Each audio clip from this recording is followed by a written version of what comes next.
a spirit of infirmity. And when Jesus saw her, he called her and said, "Woman, thou art loosed." And he laid his hands. And the ruler of the synagogue said, "How could you heal her on the Sabbath day?" And the Lord answered in verse 15, Luke 13, verse 15, "You hypocrite! Does not each of you on the Sabbath loose his ox and ass from the stall and lead him to watering?" You see, hypocrisy. You do this for animals. But when it comes for doing for God or what is right, you now come up with technicalities. You come up with reasons and excuses which are so fake.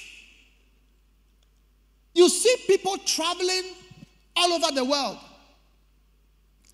going to live in other countries to do courses, going to stay in other places, sacrificing for everything.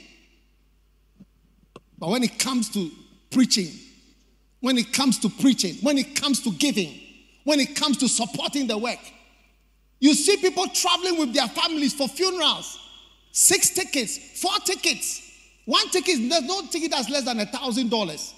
You see them coming. When they have to give $1,000 or to give something, it's not whatever, technicalities. Jesus stood and looked at the people and said, "Look at them now. Look at what they are saying. They said that it's Saturday. So they can't, it's not the right time. They should have waited for about 8 hours more before you heal." And you come up with technicalities and reasons why not. You say that the pandemic is whatever, but during the pandemic, you see people traveling. Somebody told me the other day, she was at Doha Airport, Qatar Airways, full up. United Airlines, full up. Delta, full. Every airline, full. They are traveling as though, there's nothing like a pandemic. But when it comes to God, it's Saturday. It's not the right time. Or there's some, when somebody loves you, be real. Stop your pretense. People who are intelligent, they see through fakeness. They see through lies. They see through pretense. They see through excuses. You see somebody making it, you just look at the person after that, you pity the person. Let's stop pretending.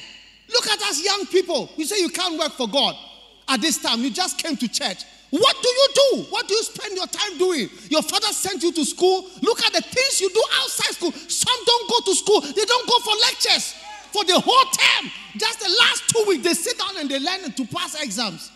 Stop pretending that you can't do things for God. You can't work for the church. You can't work for God. Stop the pretense and the fakeness. You can't give to healing Jesus. You can't travel. You can't do this. You can't do this. What are all these fake things? Why do you behave fakely and pretend, full of pretense towards someone who loves you or who even likes you? Why? Why are we so full of pretense? So it's Saturday, so we can't heal. Why? What is it? What is it? When I met one of our little children, I said, "We go to Kumasi for students something. Don't know anybody there. Go and do everything that can be done. 2 days and come back. Meanwhile, you are a student. Your mother knows you are in school in Accra. You've done everything that can be done." No. You owe to the one who loves you to be real, genuine, without take off all the mask. Take off all the acting. When you marry in real life, there's no acting.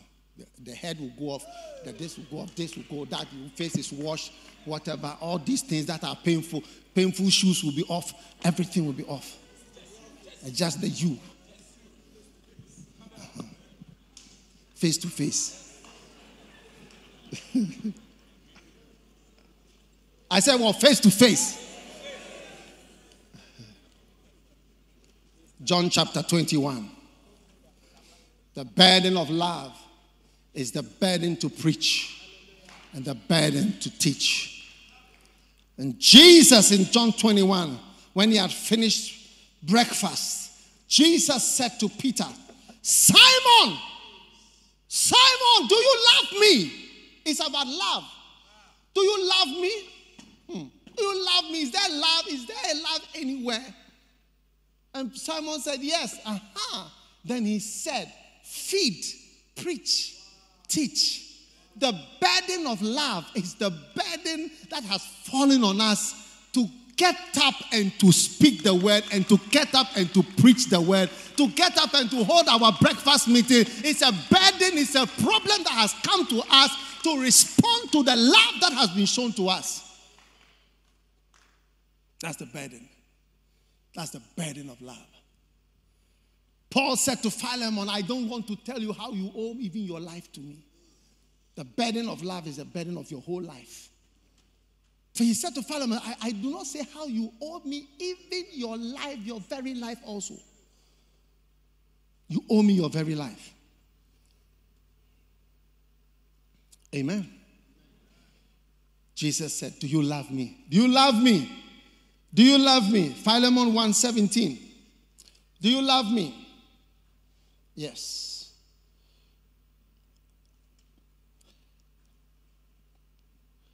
Philemon 1 and verse 19. I have written, and I do not say to thee, how thou owest unto me even thy own self besides. So, brothers and sisters, today, my short message to all of us worldwide is very simple. We have a debt.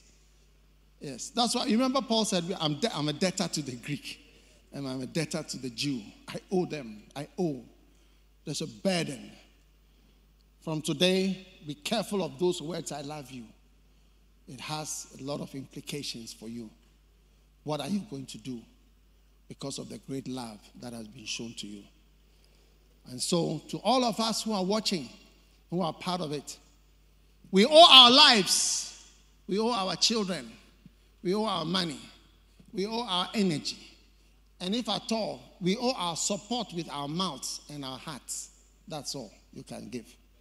When Bonke, they had an accident in Lumumbashi. We've been for crusade and camp by the grace of God for years.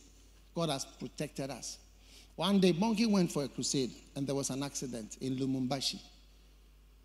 How people insulted him, and it was Christians. He wrote, he said, it was the Christians who insulted and took him on when the people died. I said, look at this. What again do you want? What again do you want? Why? Why should you do this? Why do you go to all these places? There's no need. There's a need. There's a need.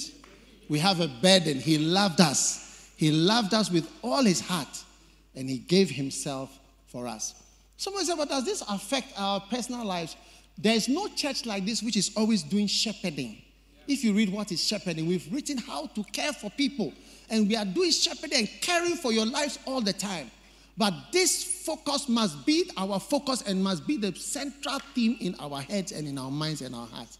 The work of the ministry which has been put on us as a great burden in response to his love for us. Stand to your feet.